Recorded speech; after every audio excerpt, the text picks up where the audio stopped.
మెరిసే తెల్లని చర్మం కోసం Japanese glutathione fruits flowers extract తో చేసిన ప్రిస్మాస్ గ్లూటా రోసా సోప్.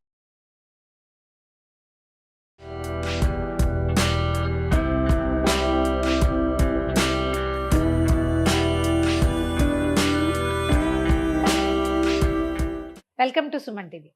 వంకాయ పచ్చడి చేసుకుందామండి. చాలా రకాలు చేస్తాం. వంకాయ కాల్చి బజ్జీ మన ఛానల్లో ఉంది, అది కూడా చేసాం ఇది వరకు. సింపుల్ పచ్చడి, కొంచెం ఎర్రగా బాగా రుచిగా ఉండేలాగా చేద్దాము. కొంచెం కాస్త డిఫరెంట్ పోపుతోటి.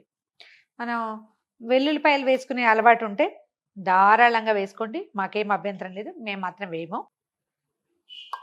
పైన వెల్లుల్లిపాయలు వేసుకునే పద్ధతి కొన్ని చోట్ల కనపడుతుంది. పచ్చడిలోనే వెల్లుల్లిపాయలు వేస్తారు. అసలు వెల్లుల్లిపాయలు లేకుండా చేసుకునే నాలాంటి వాళ్ళు కూడా చాలా మంది ఉంటారు.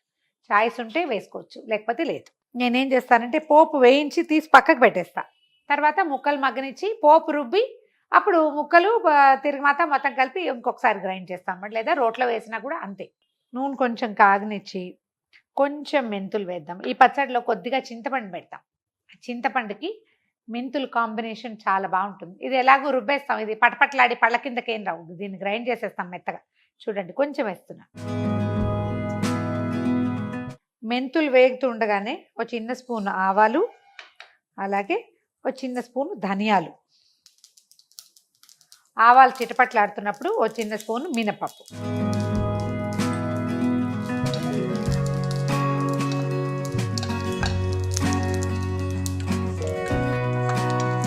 వేగాక చివరికి సరిపడా ఒక 8-10 అలా వేసాను. ఎండుమిర్చి ముందే వేస్తే నల్లబడుతుంది. మనకి పచ్చడి ఎర్రగా కావాలి, అందుకని మాడితే అంత రుచి బాగుండదు. సో స్టవ్ ఆపేద్దాము. ఒక్క చిటికెడు ఇంగు వేద్దాం.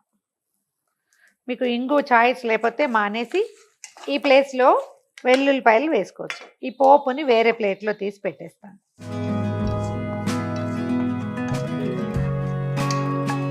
మళ్ళీ కొంచెం నూనె వేసి వంకాయ టమాటా ముక్కలు చేసి వేద్దాం. నేను తెల్ల వంకాయలు తీసుకున్నానండి. నల్లవి, పొడుగువి, పొట్టివి, బజ్జి వంకాయ ఏదైనా చేసుకోవచ్చు.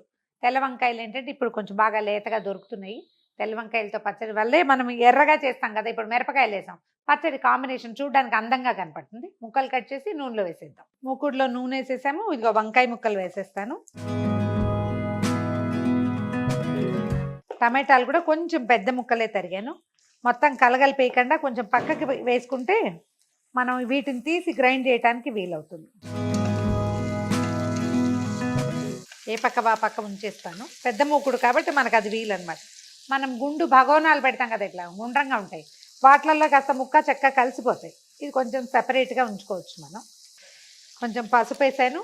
తర్వాత కొంచెం సరిపడగా ఉప్పు చల్లేస్తే ముక్కలు నల్లబడకుండా కనర్ రాకుండా మగ్గిపోతాయి. ముక్కల్లో ఉప్పు పసుపు కొంచెం అటు ఇటు కలిపేసి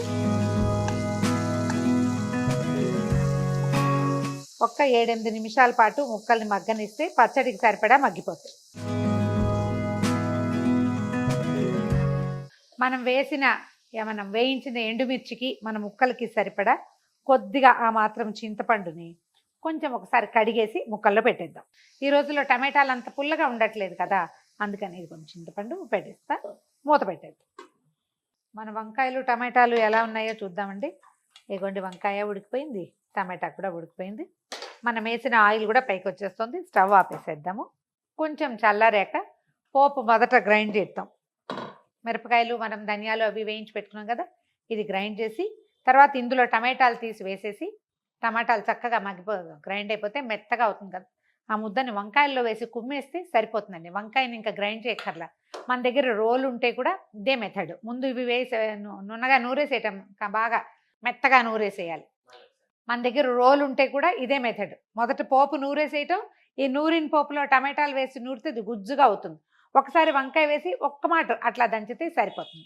మిక్సీ కాబట్టి ఈ ముక్కలు వేస్తే మరీ ముద్ద అయిపోతుందని నేను వేయడం లేదంతే. సరే, చల్లారనిచ్చి గ్రైండ్ చేసేద్దాం. ముందు తిరగమాత గ్రైండ్ చేసేద్దాము.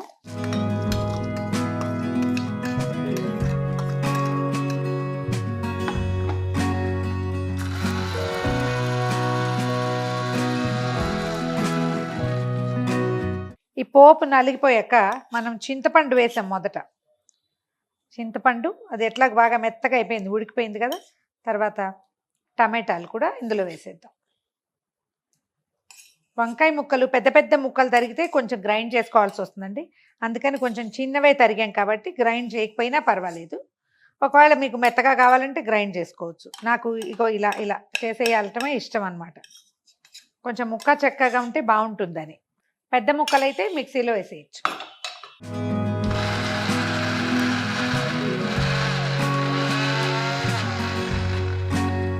మన దగ్గర ఆలు మ్యాషర్ కానీ బంగాళదుంపలు మ్యాష్ చేసేది లేదా పప్పు గుత్తి లేకపోతే మన చపాతీలు చేసేటప్పుడు మనం వాడుకుంటాం చిన్నది చెక్కది వత్తటానికి, అదైనా ఉంటే ఒక్కసారి వీటిని నొక్కేయండి. కొంచెం మరీ ముక్కలుగా లేకుండా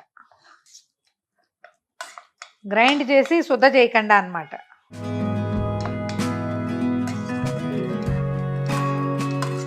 దీంట్లో ఇప్పుడు మనం టమాటాలు గ్రైండ్ చేసాం కదా, కారము టమాటాలు అది వేసేద్దాం. చేత్తో తీస్తే బాగుంటుంది, వేస్ట్ కాకుండా వస్తుంది.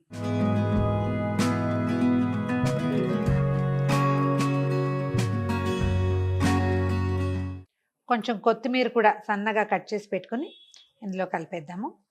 మన టమాటాలు ఎంత రెడ్గా ఉన్నాయి, మనం మిరపకాయలు ఎంత ఎర్రగా వేయించాం అనే దాన్ని బట్టి దీని రంగు కనపడుతుంది మనకి.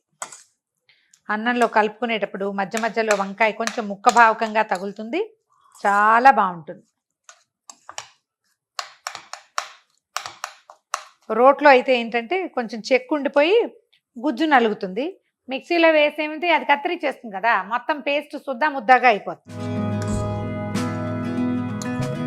కావాలంటే చిన్న పైన తాలింపు వేసి వడ్డించేసుకోవటమే. అంటే ఏదైనా బ్యూటిఫికేషన్ కోసం చేయాలి కానీ ఇప్పుడు దీని మీద ఇంకా పోపేయాల్సిన అవసరం ఏముంది, అక్కర్లేదు. మరి ఎవరి చాయిస్ వాళ్ళది. మీకు కావాలనుకుంటే ఇలాంటప్పుడు కూడా మీరు వెల్లుల్లిపాయ తిరగమాతలో వేసి పైన వెల్లుల్లి నూనె వేసినా కూడా వాసన బాగా వస్తుంది. చాయిస్ ఉంటే చేసుకోవచ్చు అట్లా. ఉప్పు సరిపోయిందో లేదో చూసుకొని కొంచెం సరిపడా పైన ఉప్పు కలుపుకోవచ్చు.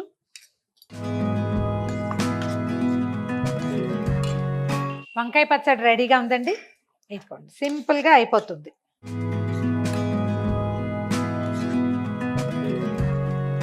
వేడి వేడి అన్నంలో చక్కగా నెయ్యి వేసుకుని ఈ వంకాయ టమాటా పచ్చడి వేసుకుని కలుపుకొని తింటే తెలుగు భోజనం ఎంత అద్భుతమా అనిపిస్తుంది. ట్రై చేసి చూడండి. ఈ వీడియో కనుక మీకు నచ్చినట్లయితే లైక్ చేయండి, షేర్ చేయండి. మరిన్ని ఇంట్రెస్టింగ్ వీడియోల కోసం సుమన్ టీవీకి సబ్స్క్రైబ్ చేసుకోండి.